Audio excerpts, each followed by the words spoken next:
மலர்கிட்ட வந்து எவ்வளோ மதி கெஞ்சுறாங்க. ஆனால் மலர் வந்து என்ன பண்ணுறது தெரியாம தவிக்கிறாங்க. அவங்க மாமியார் வந்து கண்ணை காட்டுறாங்க. அதனால் மலர் கையை எடுத்துகிட்டு அப்படியே போயிடுறாங்க. இதனால் மதி அழுதுட்ருக்காங்க. இதை பார்த்துட்டு அவங்க மாமியார் ரொம்ப சந்தோஷப்பட்டுட்ருக்காங்க. இவங்க 2 பேரையுமே வந்து சேரவே விடக்கூடாது, இப்படி தான் வச்சுக்கணும் அப்படின்னு சொல்லிட்டு யோசிக்கிறாங்க லக்ஷ்மி. அடுத்து வந்து இங்கே வந்து மலர் என்ன பண்ணுறாங்க, அப்படியே வந்து ரொம்ப மனசு கஷ்டத்தோடு உட்காந்துருக்காங்க. அப்போ வந்து பாக்கியராஜ் வந்து திட்டார் மலரை. ஏன் மலர் இப்படிலாம் பண்ணிகிட்ருக்க, நீ பண்ணுறது கொஞ்சம் கூட சரியில்லை, பாவம் மதி எப்படிலாம் கெஞ்சினா, ஆனால் கொஞ்சம் கூட மனசாட்சி இல்லாமல் நடந்துக்கிட்டேன்னு மலர் அழறாங்க. மலர் எதுக்காக அழற, நீங்கள் திட்டுற அளவுக்கு நான் வந்து ஒன்றும் இல்லைங்க, எனக்கும் கஷ்டமாக தான் இருக்குது மதிக்கிட்ட பேசாமல் இருக்கிறது. ஆனால் உங்கள் அம்மா வந்து பேச வேணாம்னு சொல்லியிருக்காங்க, தேவையில்லாமல் பேசக்கூடாது பழகக்கூடாதுன்னு சொல்கிறாங்க, நான் என்னங்க பண்ணுவேன்றாங்க. அதை கேட்டு இங்கே பாரு, அம்மா அப்படி தான் சொல்லுவாங்க, அதுக்காக மதிக்கிட்ட பேசாமல் இருப்பியா, அது தப்பு மலர் அப்படின்னோடனே என்னால் உங்கள் அம்மா மீறி எதுவும் செய்ய முடியலங்க அப்படின்னு சொல்லிட்டு அழறாங்க. பாக்கியராஜ் வந்து ஐயோ என்ன பண்ணுறதுன்னு தெரியலையே அப்படி சொல்லிட்டு மனசு கஷ்டப்படுறாரு. இங்கே வந்து என்ன பண்ணுறாங்க, மதி வந்து எப்பவும் போல் வேலைக்கு கிளம்பிட்டுருக்காங்க. அப்போ வந்து என்ன பண்ணுறாரு, நம்ம சுரேஷ் வந்து அவரும் கிளம்பிட்டுருக்காரு. இந்த பொண்ணு தனியாக போதில்ல, நீ எப்போ விட்டுட்டா அப்படின்னு சொல்லிட்டு அவங்க அப்பா சொன்னோன்னே அப்படியே மதி பார்க்குறாங்க. ஏன் அவன் நிம்மதியாக போகிறது பிடிக்கலையா, இவளை வேற கூட அனுப்பணுமா நிம்மதியை கெடுக்கிறதுக்கு அப்படின்றாங்க அவங்க அம்மா. நீ அமைதியாக இருக்கியா, இப்படி இருந்தால் எப்படி, புருஷ பொண்டாட்டினா ஒன்றா தான் போகணும் ஒன்றா தான் வரணும், அது கூட தெரியாதா, மதியை கொஞ்சம் விட்டுடா அப்படின்னோடனே சரிப்பா அப்படி சொல்லிட்டு சரி வா அப்படி சொல்லிட்டு கூட்டின்னு போகிறாரு. இங்கே வந்து மதி வந்து அமைதியாக போகிறாங்க. என்ன அமைதியாக இருக்க, பேசவே மாட்டேங்கிற, நைட்லாம் ஏதோ வந்து படிச்சுட்டு இருந்த போல் இருக்கு, நான் ஒன்றும் படிச்சுட்டு இல்லை, நோட்ஸ் எடுத்துகிட்டு இருந்தேன், எல்லாம் ஒன்று தான் அப்படின்றாரு. நைட்டும் பகலுக்கும் இப்படி நோட்ஸ் எடுத்துகிட்ருக்கியே, ஒன்றை மாதிரி ஒரு எம்ப்ளாய் கிடைக்க கொடுத்து தான் வச்சுருக்கணும் அவங்க அப்படின்னோடனே அப்படியே பார்த்து முறைக்கிறாங்க. என்ன இதுக்கும் முறைக்கிற, உன்னை நான் பாராட்ட தானே செஞ்சேன் அப்படின்னோடனே அமைதியாக இருக்காங்க. எல்லாத்துக்கும் அமைதியாக இருக்காளே, எதுவும் பேச மாட்டேங்கிறாளே அப்படி சொல்லிட்டு யோசிச்சுட்டே வராரு. இங்கே வந்து பார்த்தா எல்லாருமே வந்து கூடியிருக்காங்க. அதை பார்த்துட்டு மலருக்கு ஒன்றும் புரியல, என்னாச்சு, உன்னோட காலேஜில் எல்லாருமே வந்து வெளியவே நிற்கிறாங்க ஸ்டூடெண்ட்ஸ் எல்லாம், அதான் எனக்கு ஒன்றும் புரியல அப்படின்னு. மேம் உங்களுக்காக தான் மேம் வெயிட் பண்ணணும் அப்படின்னு சொல்கிறாங்க. என்ன ஆச்சு அப்படின்னு உடனே சுரேஷும் ஒன்றும் புரியாமல் என்ன நடந்திருக்கோம் அப்படின்னு சொல்லிட்டு பார்க்குறாரு.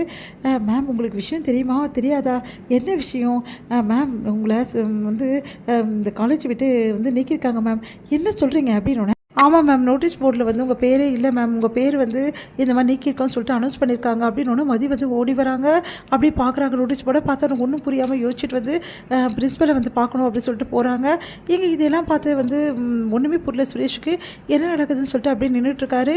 இங்கே வந்து என்ன பண்ணுறாங்க, பிரின்ஸிபலை போய் பார்க்குறாங்க. மதி என்னாச்சு சார் அப்படின்னோடனே சாரி மதி, உங்களோட கான்ட்ராக்ட் பீரியட் முடிஞ்சிச்சு இல்லை, அதனால தான் உங்களை நீக்கியிருக்கோம். என்ன சார் சொல்கிறீங்க, என்னோடய பேரை பர்மனெண்ட் பண்ண போகிறீங்க, என்னோட வந்து எல்லாமே வந்து எனக்கு பர்மனெண்ட் ஆக போகுது வேலை அப்படின்னு நினச்சிட்டு இருந்தேன் சார், இப்போ இப்படி சொல்கிறீங்கன்னு. சாரி மதி, இது என்னோட முடிவு கிடையாது, மேனேஜ்மெண்ட் முடிவு, இதில் நான் ஒன்றும் பண்ண முடியாது அப்படி சொல்லிட்டு போயிடுறாரு. இதை கேட்ட மதி அப்படியே உடஞ்சி உட்காந்துருக்காங்க. எல்லாருமே ஸ்டூடெண்ட்ஸ்லாம் ஓடி வந்து மேம் என்னாச்சு மேம் அப்படின்றாங்க.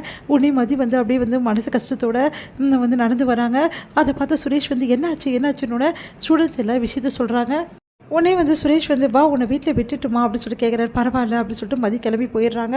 இங்கே வந்து சுரேஷ் வந்து என்ன நடந்திருக்கும், ஒரு வேளை மாமாவோட வேலையாக இருக்குமோ, மாமா தானே இவளோட வேலையை காலி பண்ணணும்னு சொல்லிட்டு இருந்தார், ஒரு வேளை மாமாவோட வேலையாக தான் இருக்கும்னு நினைக்கிறேன் அப்படின்னு சொல்லிட்டு சுரேஷ் வந்து யோசிக்கிறாரு. இங்கே வந்து மதி என்ன பண்ணுறாங்க, மனசு கஷ்டத்தோடு வீட்டுக்கு வராங்க.